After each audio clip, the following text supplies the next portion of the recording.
Hello students, I hope you are doing well.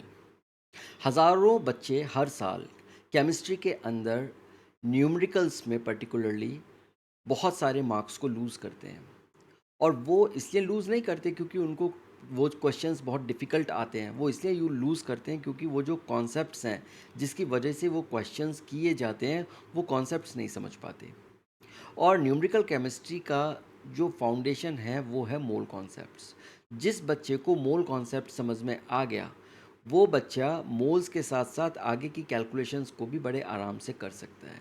तो आज हम बात करेंगे उन मोल कॉन्सेप्ट्स के बारे में। आज हम आपको बताएंगे कि किस तरीके से हम टेक्निक्स यूज़ करके मोल से रिलेटेड कैलकुलेशंस को करते हैं और किस तरह से एग्ज़ाम के अंदर स्टेप बाय स्टेप हमको कैलकुलेशंस को करना चाहिए। तो ये बहुत इम्पॉर्टेंट सब्जेक्ट है आज के लिए। और ये जो लेसन है, ये लेसन आपको काफ़ी हद तक आपके कन्फ्यूजन्स को ख़त्म कर देगा। तो चलिए हम लोग शुरू करते हैं मोल कॉन्सेप्ट्स। अगर मैं आपसे बोलूं कि वन डज़न क्या होता है, तो आप तुरंत बोलेंगे वन डज़न किसी भी चीज़ की 12 क्वांटिटी होती है। हम फल वाले के पास जाते हैं, बोलते हैं 1 दर्जन केले दे दो, हमको वो 12 केले दे देता है। हम अंडे वाले के पास जाते हैं कि 1 दर्जन अंडे दे दो, वो हमको 12 अंडे दे देता है। तो 12 जो नंबर है वो डज़न के साथ लिंक हो गया, फिक्स हो गया परमानेंटली। ओके, किसी भी चीज़ का नंबर 12 1 डज़न क्वांटिटी हो गई। इसी तरीके से हम बात करेंगे स्कोर की। अगर मैं आपसे बोलता हूँ मेरे पास 20 पेंसिल्स हैं, तो आप बोलेंगे आपके पास 1 स्कोर पेंसिल है। अगर मैं बोलता हूँ 40 पेंसिल्स हैं, तो आप बोलेंगे 2 स्कोर पेंसिल्स हैं।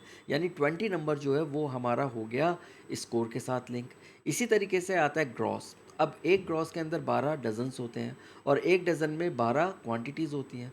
तो 12 इंटू 12 इज इक्वल टू 144। तो ग्रॉस के साथ नंबर है 144।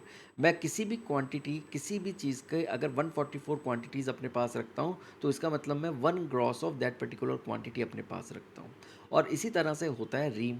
रीम का मतलब है 500 एंड यूजुअली ये पेपर इंडस्ट्रीज़ में यूज़ होता है।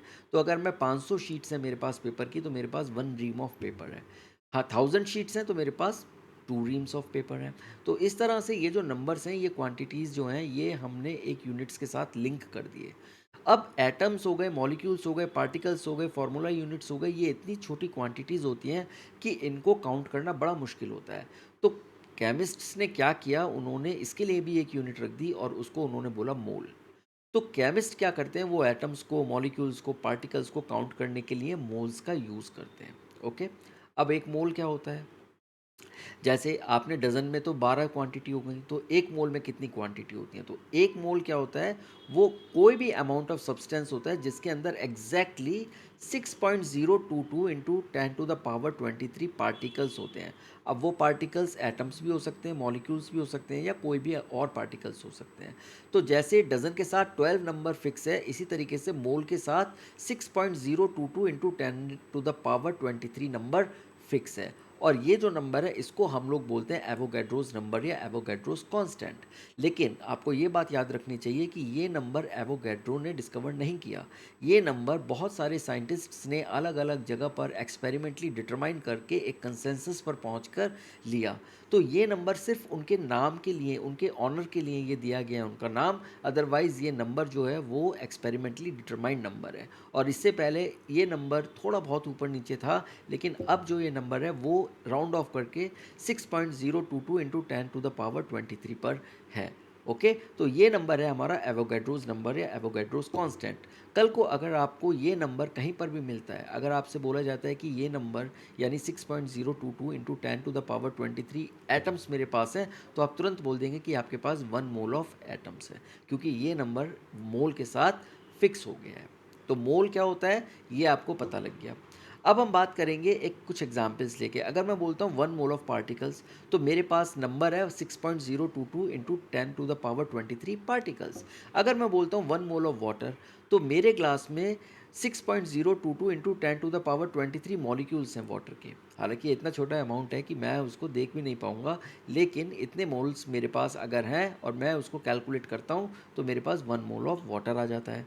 अगर मैं बोलता हूँ 1 मोल ऑफ NaCl, तो मेरे पास 6.022 into 10 to the power 23 formula units हैं। अब यहाँ पर फार्मूला यूनिट्स क्यों हैं, ये आप जानते होंगे कि केमिस्ट्री में NaCl जो होता है वो आयनिक कंपाउंड है। अब आयनिक कंपाउंड्स जो होते हैं उनकी स्ट्रक्चर इस तरीके की होती है कि वो फार्मूला यूनिट्स में हम लोग उनको मेज़र करते हैं, तो इसीलिए यहाँ पर ये फार्मूला यूनिट्स हैं। अब इसका भी एक अलग कॉन्सेप्ट है, वो मैं फिर किसी क्लास में आपको बताऊंगा, बट आप याद रखिए कि आयनिक कंपाउंड्स को हम लोग फार्मूला यूनिट्स में लिखते हैं, और NaCl एक आयनिक कंपाउंड है जो एक नॉर्मल टेबल सॉल्ट है जो हम और आप रोज़ के खाने में खाते हैं। चलिए, अब एक मैं फ़न क्वेश्चन आपसे पूछता हूँ कि 1 मोल ऑफ ह्यूमंस क्या हो गए? तो आप फ़ौरन जवाब दे देंगे कि 1 मोल का मतलब हो गया 6.022 इंटू 10⁻23 ह्यूमंस। वाओ! अब ये नंबर कितना बड़ा है वो देख लेते हैं। अगर हम देखें हमारी पॉपुलेशन कितनी है अर्थ के ऊपर ह्यूमंस की, तो वो है लगभग 8.3 बिलियन। अब 8.3 बिलियन को अगर मैं थोड़ा सा एक्सपैंड करूं तो ये आ जाता है 8.3 इंटू 10⁻9। ये टोटल नंबर है जो हमारी करंट पॉपुलेशन है अर्थ के ऊपर। ओके, चलिए, अगर मैं देखता हूँ कि कितने टाइम्स होता है ये मोल हमारी करंट पॉपुलेशन का, तो मैं क्या करूँगा, इस नंबर को जो कि 1 मोल है उसको मैं जो करंट पॉपुलेशन है उससे अगर मैं डिवाइड करता हूँ तो मेरे पास आ जाता है नंबर 72 इंटू 10⁻12, यानी ये हो जाता है हमारा लगभग 72 trillions of time 1 mole humans होते हैं। तो अब आप समझ सकते हैं कि आज की पॉपुलेशन को अगर हम 72 ट्रिलियन टाइम्स मल्टीप्लाई करें तब हमको मिलेगी 1 मोल ऑफ ह्यूमंस, और 1 मोल ऑफ ह्यूमंस को तो ये अर्थ संभाल ही नहीं पाएगी। तो आप समझ सकते हैं कि जो एवोगैड्रोस नंबर होता है वो कितना एनॉर्मस नंबर होता है, राइट, कितना बड़ा नंबर होता है। वो नंबर को समझाने के लिए मैंने आपको यहाँ पर ये ह्यूमंस का एक एग्जाम्पल दिया। तो आपको समझ में आ गया मोल्स किसे कहते हैं, आपको समझ में आ गया कि मोल्स को हम किस तरीके से डिफ़ाइन करते हैं। अगर हाँ तो आप इसको कॉन्सेप्ट में सॉरी अपने जो हमारा कमेंट बॉक्स है उसके अंदर आप लिख दीजिए। चलिए, अब हम एक और चीज़ शुरू करते हैं, वो है कि मोल्स एक्चुअली में जो हमने अभी तक पढ़ा है उसी को हम थोड़ा सा आगे बढ़ा के और थोड़ा सा आपको अच्छे से समझाते हैं कि जो मोल होते हैं वो हमेशा सेम नंबर ऑफ एंटिटीज़ को रिप्रेजेंट करते हैं, चाहे वो सब्सटेंस कुछ भी हो। अब उसका कुछ एग्जांपल्स हम लोग लेते हैं। अगर मैं बोलता हूँ मेरे पास 1 मोल ऑफ हाइड्रोजन एटम्स हैं, तो इसका मतलब है मेरे पास 6.022 इंटू 10⁻23 हाइड्रोजन एटम्स हैं। ओके, अगर मैं कहता हूँ मेरे पास 1 मोल ऑफ हाइड्रोजन मॉलिक्यूल्स हैं, तो अब आप जानते हैं कि एक हाइड्रोजन मॉलिक्यूल्स में 2 हाइड्रोजन एटम्स होते हैं, बिकॉज ये डाई एटमिक है, इट इज़ H2। तो यहाँ पर मेरे पास नंबर ऑफ मॉलिक्यूल्स जो हैं हाइड्रोजन के वो सेम है, 6.022 इंटू 10⁻23। इतने मेरे पास हाइड्रोजन मॉलिक्यूल्स हैं, लेकिन ये हाइड्रोजन मॉलिक्यूल्स के अंदर 2 हाइड्रोजन एटम्स हैं। तो इसका मतलब अगर मैं काउंट करता हूँ मेरे पास टोटल कितने हाइड्रोजन एटम्स हैं एक मॉलिक्यूल में, तो मैं इसको डबल कर दूंगा, क्योंकि एक एटम जो है वो एक जो मेरा मॉलिक्यूल है उसके अंदर 2 एटम्स हैं, और अगर मैं इसको 6.022 इंटू 10⁻23 से मल्टीप्लाई करता हूँ तो मेरे पास आएंगे नंबर ऑफ एटम्स एक हाइड्रोजन मॉलिक्यूल्स में 1.204 इंटू 10⁻24। ओके, तो अगर मैं एटम्स की बात करता हूँ तो मेरे पास 2 एटम्स हैं एक मॉलिक्यूल में, और मॉलिक्यूल की बात करता हूँ तो एक है। तो आप देखिए यहाँ पर ये नंबर किस तरीके से चेंज हो रहा है। अगर मैं बोलता हूँ 2 मॉलिक्यूल्स ऑफ एल्यूमिनियम एटम्स, तो मैं अगेन 2 और उसको मैं मल्टीप्लाई करूँगा एक 6 पॉइंट अपना एवोगाड्रोस कांस्टेंट से, तो मेरे पास आ जाएंगे 1.204 इंटू 10⁻24 एल्यूमिनियम एटम्स। ओके, अगर मैं कहता हूँ मेरे पास 2 मोल्स ऑफ कैल्शियम क्लोराइड है, तो अब 2 मोल्स ऑफ कैल्शियम क्लोराइड मतलब इसमें मैं देखता हूँ कितने मॉलिक्यूल्स हैं मेरे पास कैल्शियम क्लोराइड के। अब एक मॉलिक्यूल कैल्शियम क्लोराइड के अंदर 6.022 इंटू 10⁻23 मॉलिक्यूल्स होते हैं, मगर ये क्या है, फार्मूला यूनिट्स हैं। तो हम इसमें हमारे पास 2 मोल्स हैं तो हम इसको 2 से मल्टीप्लाई कर देंगे, तो हमारे पास टोटल 2 इंटू एवोगैड्रोस कॉन्स्टेंट हमारी कैल्शियम क्लोराइड की फार्मूला यूनिट्स हैं। अब इसी को अगर हम देखते हैं कि कितने कैल्शियम है हमारे पास, तो कैल्शियम आयंस कितने हैं हमारे पास, एक मोल में एक कैल्शियम आयन, तो 2 मोल में 2 कैल्शियम आयन, तो इसको हम लोग डबल कर देते हैं, तो हमारे पास double of the Avogadro's constant calcium ions हैं। अब क्लोराइड आयंस की अगर हम बात करें तो एक मोल में हमारे पास 2 क्लोराइड आयंस हैं, तो 2 मोल्स में कितने क्लोराइड आयंस हो गए, 4। वेरी गुड, तो हम इसको 4 से कर देंगे नंबर को, हमारे पास आ जाएगा 2.409 इंटू 10⁻24 क्लोराइड आयंस। तो हमने एक मॉलिक्यूल के अंदर नंबर ऑफ मॉलिक्यूल्स कितने हैं और उनके अंदर इंडिविजुअल एटम्स कितने हैं वो भी हमने मोल से डिसाइड कर दिया कि कितने होंगे। ओके, तो ये मोल कॉन्सेप्ट का एक बहुत ही एक ब्यूटीफुल एग्जाम्पल है। अगर मैं बात करता हूँ 10 मोल्स ऑफ ग्लूकोज मॉलिक्यूल्स, अब 10 moles of glucose molecules, glucose का एक मॉलिक्यूल होता है C6H12O6। अगर मैं पूछूं मेरे पास कितने सारे ग्लूकोज मॉलिक्यूल्स हैं, तो नंबर में मैं क्या करूँगा, एवोगाड्रो कांस्टेंट को 10 से मल्टीप्लाई कर दूंगा, क्योंकि 10 मोल है, 1 मोल में 6 इंटू 022 इंटू 10⁻23, 10 मोल में 10 इंटू एवोगाड्रोस कांस्टेंट, तो ये मेरे पास है 6.022 इंटू 10⁻24 ग्लूकोज मॉलिक्यूल्स। अब हर एक मॉलिक्यूल के अंदर कितने कार्बन है, कितने हाइड्रोजन है, कितने ऑक्सीजन है, ये भी देख लेते हैं। अब एक मॉलिक्यूल में 6 कार्बन, तो 10 मॉलिक्यूल्स में 60 कार्बन, इस नंबर को मैं 60 से मल्टीप्लाई कर दूंगा। इसी तरह से एक मॉलिक्यूल में 12 कार्बन्स, तो 10 मॉलिक्यूल्स में 10 मोल्स में कितने कार्बन्स, तो मेरे पास आ जाएंगे 12 इंटू 10, 120 से मैं इसको मल्टीप्लाई कर दूंगा। और एक मोल में मेरे पास 6 ऑक्सीजन, तो 10 मोल में कितने ऑक्सीजन, मैं 6 को 10 से मल्टीप्लाई करूंगा तो 60। तो इस तरह से हम लोग कोई भी एंटिटी हो, चाहे वो मॉलिक्यूल्स हैं, चाहे वो एटम्स हैं, चाहे वो फार्मूला यूनिट्स हैं, चाहे वो पार्टिकल्स हैं, अगर हमारे पास 1 मोल है तो हमारे पास एवोगैड्रो नंबर के इक्विवेलेंट नंबर है। क्लियर हो गया मोल कॉन्सेप्ट? Very good. अब हम आगे चलेंगे, अब हम एक कैलकुलेशन देखते हैं छोटी सी। और उससे पहले हम लोग देखेंगे कि हमने अभी तक क्या क्या सीखा। हमारे पास आया मोल, इसको हम लोग रिप्रेजेंट करते हैं स्मॉल एन से।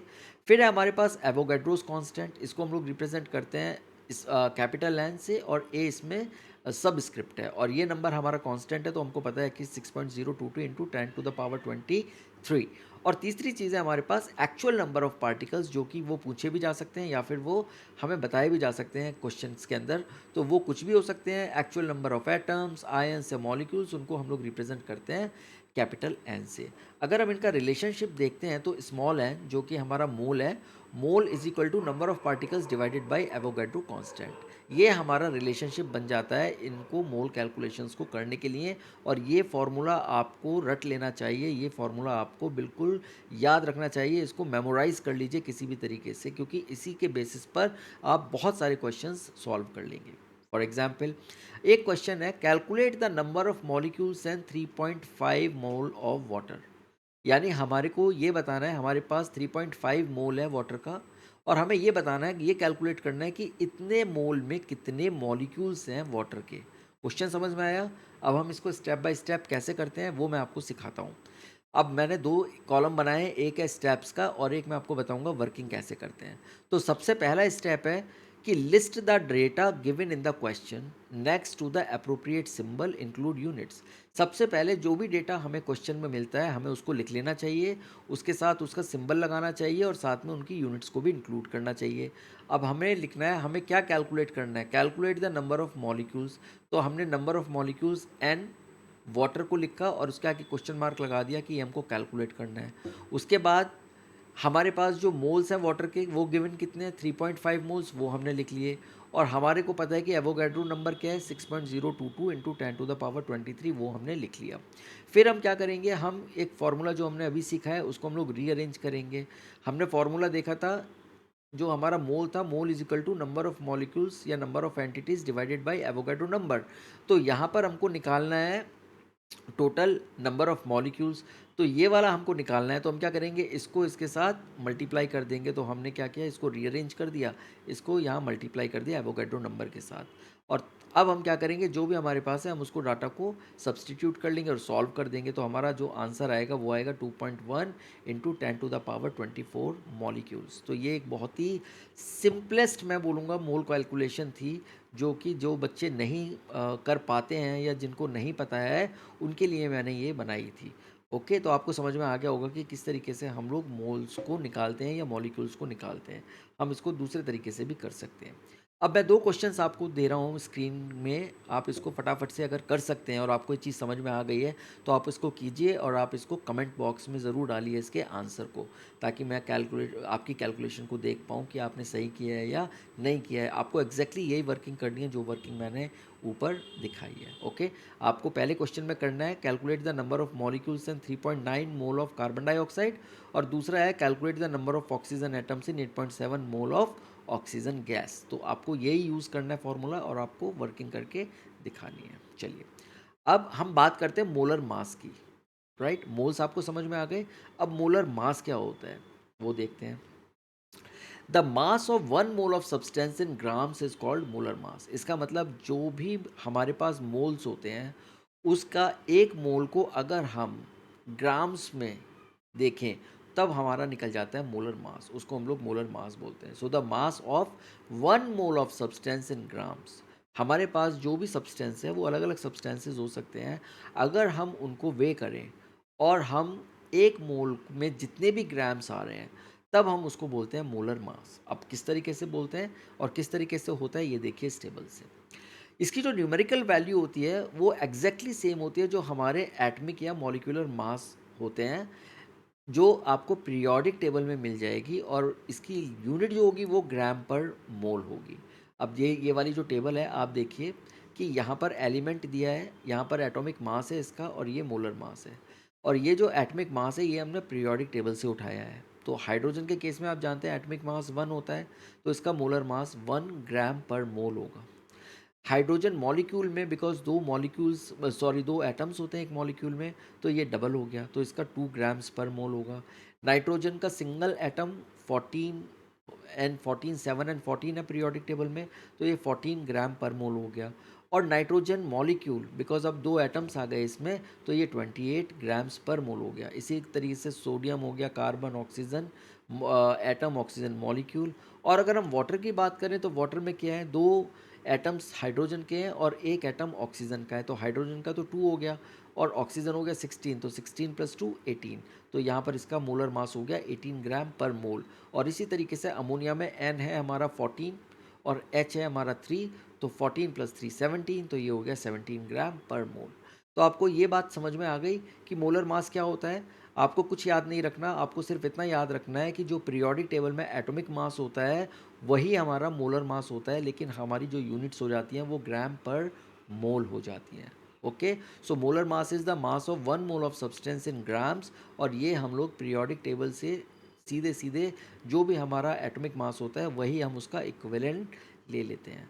लेकिन जब हम उसको मॉलिक्यूल्स में देखते हैं तो वो मॉलिक्यूल्स में डिपेंडिंग ऑन कि हमारा क्या सबस्क्रिप्ट है उसको हम लोग उसी से मल्टीप्लाई करके और उस तरीके से हम उसको कैलकुलेट कर लेते हैं। ओके, चलिए, तो अब एक फॉर्मूला है, number of moles is equal to given mass divided by molar mass. तो गिवन मास जो भी है हमें क्वेश्चंस में दिया जाता है या हमको निकालना पड़ता है, मोल्स दिए जाते हैं, और अगर हम गिवन मास को मोलर मास से डिवाइड कर दें तो हमारे पास नंबर ऑफ मोल्स निकल के आ जाएंगे। ये फॉर्मूला आपको याद रखना है। ओके, अब हम इस फॉर्मूले पर कुछ क्वेश्चंस देखते हैं। ये फॉर्मूला सामने लिखा हुआ है, number of moles is equal to given mass by molar mass. Okay, now a sample of iron weighs 8.232 gram, calculate the moles in the sample. तो हमको क्या दिया हुआ है, मास दिया हुआ है यहाँ पर, तो गिवन मास कितना है हमारा 8.232 ग्राम्स, राइट। उसके बाद मोलर मास कितना है आयरन का 55.84 ग्राम्स पर मोल। अब ये हमने कहाँ से लिया 55.84 ग्राम्स पर मोल, ये हमने लिया पीरियोडिक टेबल से।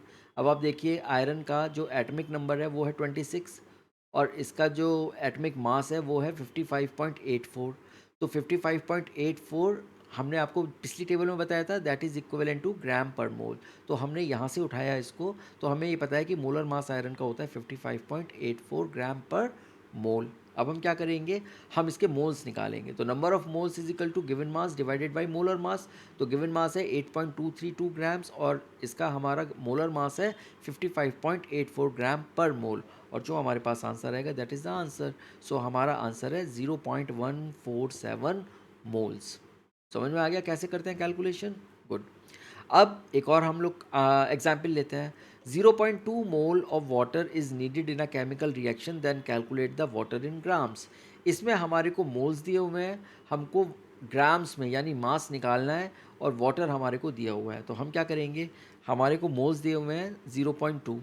ओके, अब मोलर मास ऑफ वाटर क्या है 18 ग्राम, ये 18 ग्राम कैसे आया, वाटर में क्या है 2 हाइड्रोजन है और 1 ऑक्सीजन है, तो हाइड्रोजन 1 + 1 2 और ऑक्सीजन हो गया हमारा 16, तो 16 + 2 18 आ गया यहाँ पर। और यहाँ फार्मूला अगर हम लगाएंगे तो फार्मूला को रीअरेंज कर लेते हैं, मास is equal two moles into molar mass, तो यहाँ पर हमारा आंसर आ जाएगा 3.6 ग्राम्स। ओके, ये हमारी कैलकुलेशन है मोलर मास की। अब हम कॉन्सेप्ट करते हैं moles of atoms in a molecule, यानी एक मॉलिक्यूल के अंदर हमारे कितने एटॉमिक मोल्स होते हैं।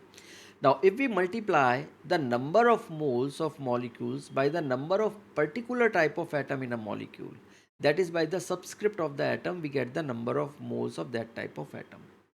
अब थोड़ा सा बड़ा है डेफिनेशन, बट मैं आपको सिंप्लीफाई कर देता हूँ। हमने कहा है कि अगर हम किसी भी number of moles of molecules में अगर हम देखें कि जैसे हमारे को दिया हुआ है कि 0.25 मोल्स हैं इस पर्टिकुलर मॉलिक्यूल के, जो कि है सल्फ्यूरिक एसिड H2SO4। अगर हमको किसी एटम का मोल निकालना है तो हम क्या करेंगे, उसके सबस्क्रिप्ट को उस पर्टिकुलर मोल से मल्टीप्लाई कर देंगे। कैसे करेंगे, यहाँ पर अगर हमें हाइड्रोजन एटम्स देखने हैं तो हाइड्रोजन में हमारे पास सबस्क्रिप्ट है H2, यानी ये 2 नंबर जो है इसको अगर हम इस मोल से, टोटल नंबर ऑफ मॉलिक्यूल्स के जो मोल्स हैं इससे अगर हम मल्टीप्लाई करें तो हमारे पास हाइड्रोजन एटम्स के मोल्स आ जाएंगे। तो हमने क्या किया, 0.25 को 2 से मल्टीप्लाई कर दिया, आंसर आया 0.5 मोल हाइड्रोजन एटम्स। ओके, क्लियर हो गया। इसी तरीके से अगर हम देखें सल्फ़र, तो सल्फ़र सिंगल है, तो यहाँ पर हम लोग 0.25 मोल हमारे सल्फ़र एटम्स हैं इसके अंदर। ओके, और अगर हम बात करें ऑक्सीजन की, तो ऑक्सीजन हमारे पास 4 मॉलिक्यूल्स हैं, तो हम इस पर्टिकुलर पूरे मॉलिक्यूल के मोल को 4 से मल्टीप्लाई कर देंगे तो हमारे पास ऑक्सीजन एटम्स के मोल्स आ जाएंगे। तो किसी भी एटम के मोल्स किसी मॉलिक्यूल के अंदर अगर हमको निकालने हैं तो हमको उस मॉलिक्यूल का अगर मोल पता है तो हम लोग उस मोल को उस पर्टिकुलर जो मॉलिक्यूल का मोल है उस मॉलिक्यूल के अंदर जो एटम्स हैं उनके सबस्क्रिप्ट के साथ हम मल्टीप्लाई कर देंगे और उस पर्टिकुलर एटम का मोल हमको मिल जाएगा। तो सल्फ्यूरिक एसिड के 0.25 मोल के अंदर 0.5 मोल हाइड्रोजन एटम्स हैं, 0.25 मोल सल्फर एटम्स हैं और 1 मोल ऑक्सीजन एटम्स हैं। ये क्लियर हो गई बात, हो गई, गुड। अब अगर हम मल्टीप्लाई करते हैं नंबर ऑफ मोल्स को जो हमारे एटम्स के हैं 6.02 इंटू 10⁻23 यानी एवोगैड्रो कांस्टेंट से, तो हमारे पास आ जाएंगे टोटल नंबर ऑफ एटम्स जो उस पर्टिकुलर एलिमेंट के उस मॉलिक्यूल्स के अंदर प्रेजेंट है।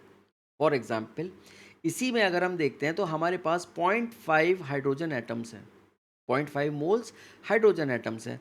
तो अगर हम इस 0.5 मोल को एवोगैड्रो नंबर से मल्टीप्लाई कर दें तो हमें ये पता है कि 0.25 मोल ऑफ सल्फ्यूरिक एसिड में 3.01 इंटू 10⁻23 हाइड्रोजन एटम्स होंगे।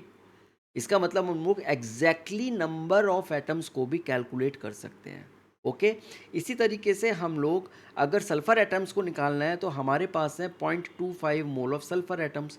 अगर हम इसको एवोगैड्रो नंबर से मल्टीप्लाई करेंगे तो हमारे पास आएंगे 1.505 इंटू 10⁻23 सल्फ़र एटम्स। तो एग्जैक्टली कितने सल्फ़र एटम्स हैं वो भी हमारे पास आ गए। और सेम चीज़ हम ऑक्सीजन के लिए करेंगे तो हमारे पास ऑक्सीजन के भी एटम्स आ गए। तो एक सिंपल मॉलिक्यूल के मोल के बेसिस पर हमने ना सिर्फ उसके एटम्स के मोल्स निकाल लिए बल्कि वो एटम्स के अंदर कितने नंबर्स हैं वो भी हमने इंफॉर्मेशन निकाल ली। तो मोल कितनी मैजिकल चीज़ है और वो किस तरह से हमारे को हेल्प करती है कैलकुलेशंस में, ये चीज़ आपने देख ली। और आप इसको ध्यान रखिए, जब भी आपको कैलकुलेशन करनी है आपको हमेशा याद रखना है कि नंबर ऑफ़ मोल्स और नंबर ऑफ़ एटम्स आप आराम से निकाल सकते हैं अगर आपके पास कोई भी इंफॉर्मेशन अवेलेबल है जो भी हमने अब तक पढ़ी है। ओके, चलिए अब हम देखते हैं मोल फ्रैक्शन क्या होते हैं, राइट। तो मोल फ्रैक्शन हम कैसे निकालते हैं वो वाला कॉन्सेप्ट समझते हैं। मोल फ्रैक्शन क्या है, फ्रैक्शन क्या होता है, फ्रैक्शन रेशो होता है। So it is the ratio of the number of moles of a substance which is present per total moles of all substance in the solution. यानी एक सॉल्यूशन के अंदर जितने भी सब्सटेंसेस हैं उन सब के मोल्स को अगर हम किसी पर्टिकुलर मोल एक सब्सटेंस के मोल के साथ डिवाइड करें तो हमारे को मिल जाएगा वो रेशो। तो the ratio is the number of moles of a substance which is present per total moles of substance in the solution. तो हम क्या करेंगे, हम इस रेशो को निकालने के लिए हम देखते हैं कि हमारे पास कितने सब्सटेंसेस हैं और हमें कौन से सब्सटेंस का रेशो निकालना है। तो हमारे पास सपोज 3 सब्सटेंस है एक्स, वाई और जी, और हमको वाई का रेशो निकालना है। तो हम Y divided by mole of X plus mole of Y plus mole of G. तो अब कैसे करते हैं ये देखिए। अगर हमारे पास 3 सॉल्यूट्स हैं आई, जे एंड के, और वो एक्वस सॉल्यूशन में है, राइट, तो हमें मोल फ्रैक्शन निकालने के लिए क्या करना पड़ेगा। हमारे को, आपको पता है कि सॉल्यूट्स हैं ये। अब ये सॉल्यूट्स हैं और ये सॉल्यूशन है। अब सॉल्यूशन क्या है, एक्वस सॉल्यूशन है, इसका मतलब वाटर है इसमें। तो हमारे पास सॉल्यूट्स हैं, इन सॉल्यूट्स को हमने डिज़ोल्व करा वाटर में जो कि सॉल्वेंट है, और वो सॉल्वेंट में जब सॉल्यूट्स डिज़ोल्व हो गए तीनों, तब हमारे पास आ गया ये एक्वस सॉल्यूशन। और अब हमको देखना है कि उसके मोल फ्रैक्शंस क्या हैं। तो मोल फ्रैक्शंस अगर हम आई की बात करें तो mole of I divided by mole of I plus mole J plus मोल के प्लस मोल वाटर। क्योंकि वाटर क्या है, वाटर सॉल्वेंट है और आप इसे नहीं छोड़ सकते, सॉल्यूशन बिना इसके बनेगा ही नहीं।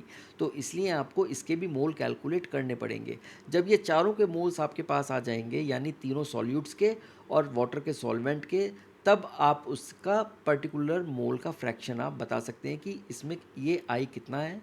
इसके बाद इसी तरीके से जे को भी कैलकुलेट कर सकते हैं, इसी तरीके से के को भी कैलकुलेट कर सकते हैं, और इसी तरीके से वाटर के भी फ्रैक्शन को आप कैलकुलेट कर सकते हैं। तो आपको ये याद रखना है कि आपको सॉल्वेंट का भी मोल कैलकुलेट करना है।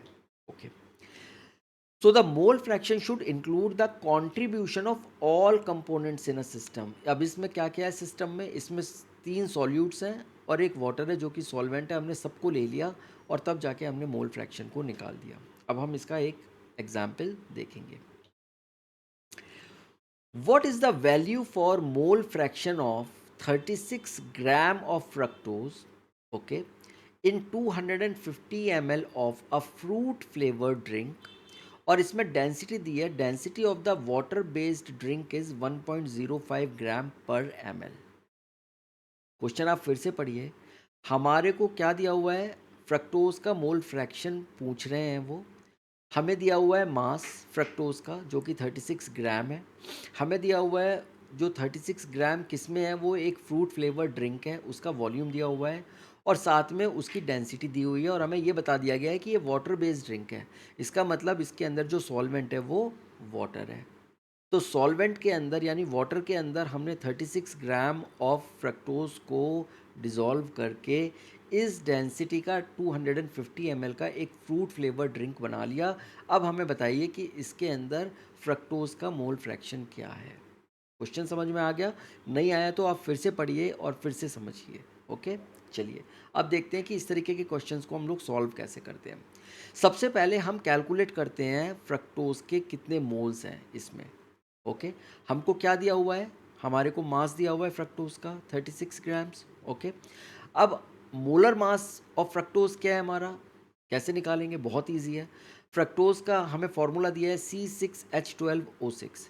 तो अगर हमारे पास C6 है तो इसका मतलब इसकी पीरियोडिक टेबल में कार्बन का जो एटॉमिक मास है वो 12 होता है, तो 12 को हमने 6 से मल्टीप्लाई कर दिया। हाइड्रोजन का एटॉमिक मास 1 होता है, 1 को हमने 12 से मल्टीप्लाई कर दिया। और ऑक्सीजन का एटॉमिक मास 16 होता है, 16 को हमने 6 से डिवाइड कर दिया, वो सॉरी मल्टीप्लाई कर दिया। और जो इसका आंसर आया वो आया 180 ग्राम पर मोल, और ये है हमारा मोलर मास, किसका है, हमारा फ्रक्टोज का।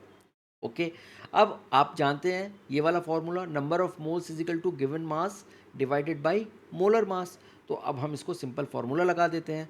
तो हमारे पास मोल्स ऑफ फ्रक्टोज कितने आएंगे, 36 को अगर हम 180 से डिवाइड कर दें और आंसर आएगा 0.2 मोल। ये हमारे आ गए फ्रक्टोज के मोल्स। ओके, फर्स्ट पार्ट हमारा क्लियर हो गया, हमें पता लग गया कि हमारे पास इस पर्टिकुलर सॉल्यूशन में कितने फ्रक्टोज के मोल्स हैं। ओके, अब हमें क्या करना है, हमें देखना है कि हमारा पूरे ड्रिंक का मास कितना है, टोटल मास कितना है। ओके, अब वो मास कैसे निकालेंगे, हमारे को डेंसिटी दी हुई है ड्रिंक की, वो कितनी है 1.05 ग्राम पर ml। अब मास का और डेंसिटी का रिलेशनशिप आपको पता है, density is equal to mass by volume. तो अगर हमें वॉल्यूम दिया हुआ है 250 ml क्वेश्चन में, तो हम आराम से इसका मास निकाल सकते हैं। So mass is equal to density into volume. तो उसके लिए हम लोग क्या करेंगे, उसके लिए डेंसिटी हमारी है 1.05 ग्राम पर ml और ये 250 ml, इसको दोनों को मल्टीप्लाई कर देते हैं और हमारा आंसर आएगा पूरे ड्रिंक का जो मास है वो 262.5 ग्राम है और इसके अंदर हमारा फ्रक्टोज भी है। ओके, हमारा ये वाला फ्रक्टोज भी है। अब हम क्या करेंगे, हमें निकालना है मोलर फ्रैक्शन। मोलर फ्रैक्शन में हमने एक फ्रैक्शन जो है फ्रक्टोज, उसका तो हमने मोल्स निकाल लिए, हमको वाटर का भी निकालना पड़ेगा क्योंकि यहाँ पर दूसरा क्या है, सॉल्वेंट हमारा वाटर है। जब तक हम वाटर के मोल्स नहीं निकालेंगे हमारे को टोटल मोल्स नहीं मिलेंगे और हम इसका फ्रैक्शन नहीं निकाल पाएंगे। तो अब हम क्या करते हैं, हम लोग वाटर के निकालते हैं टोटल मास की कितना है, फिर हम उसके मोल्स निकालते हैं। तो अब हमने क्या किया, हमारे पास टोटल मास निकालना है वाटर का। अब हमारे पास मास ऑफ वाटर कितना है, अगर हम टोटल मास जो हमारा ड्रिंक का है उसमें से हम फ्रक्टोज को माइनस कर दें, क्योंकि अल्टीमेटली हमारे ड्रिंक में तो फ्रक्टोज है, अगर इसमें से हम लोग फ्रक्टोज को माइनस कर देते हैं तो हमारे पास आ जाएगा वाटर का मास। तो अब हमारे पास 262.5 ग्राम टोटल मास है सॉल्यूशन का यानी ड्रिंक का, उसमें से 36 ग्राम जो ऑलरेडी दिया हुआ है इसमें, उसको अगर हम माइनस कर दें तो हमारे पास टोटल वाटर है 226.5 ग्राम। और अब हमारे पास मास आ गया तो हम इनके मोल्स भी कैलकुलेट कर सकते हैं। तो मोल्स कैलकुलेट करना बहुत इजी है, अगेन यही वाला फॉर्मूला लगाएंगे, number of moles is equal to given mass by molar mass.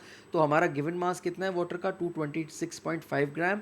तो ये हमारा मास है और इसमें हमारे वाटर का मोलर मास कितना होता है 18, क्योंकि H2O दो हमारे एटम्स हैं हाइड्रोजन के, तो उसका हो गया 2 और 16 है ऑक्सीजन, तो उसका हो गया 16, तो 16 + 2 हो गया 18।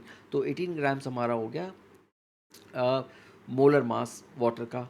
तो यहाँ पर हमने जब इसके मोल्स को कैलकुलेट करा तो हमारा आंसर आ गया 12.57 मोल्स। अब ये जो मोल फ्रैक्शन हम निकालेंगे फ्रक्टोज का, तो उसका जैसे हमने लास्ट वाली जो स्लाइड देखी थी उसमें क्या था, moles of fructose in the drink divided by moles of fructose plus moles of water. अब हम लोग सिंपल, हमारे पास तीनों चीज़ें हैं, हम लोगों ने मोल्स ऑफ फ्रक्टोज कितना निकाला था 0.2 मोल, तो 0.2 लिख दिया और 0.2 को 12.57 के साथ हमने एडअप किया तो हमारे पास मोल फ्रैक्शन आया 0.0156 आफ्टर कैलकुलेशन। तो ये था हमारा मोल फ्रैक्शन फ्रक्टोज का। अगर आप चाहते हैं वाटर का निकालने के लिए तो आप वाटर का निकाल दीजिए और बताइए मेरे को कमेंट बॉक्स में करके कि वाटर का मोल फ्रैक्शन क्या होगा। उसमें आपको क्या करना है बताऊं? नहीं, इसमें से आप देखिए और बताइए मेरे को कि क्या होगा। चलिए, तो मुझे लगता है कि आज जो है हमने काफ़ी हद तक मोल कॉन्सेप्ट्स को क्लियर कर लिया है और आज की क्लास को हम लोग यहीं पर फिनिश करते हैं। तब तक, जब तक आप इस पे पूरी तरीके से मास्टरी नहीं कर लेते, इसको दोबारा देखिए अगर आपको नहीं समझ में आया वीडियो को, और अगर आपको ये जो मैंने क्वेश्चंस दिए हैं उन क्वेश्चंस को अगर आप सॉल्व कर सकते हैं तो उसके आंसर्स आप ज़रूर कमेंट बॉक्स में डालिए। चलिए, अब हम आपसे मिलेंगे अगली क्लास में, तब तक आप अपना ध्यान रखिए। Take care and thank you.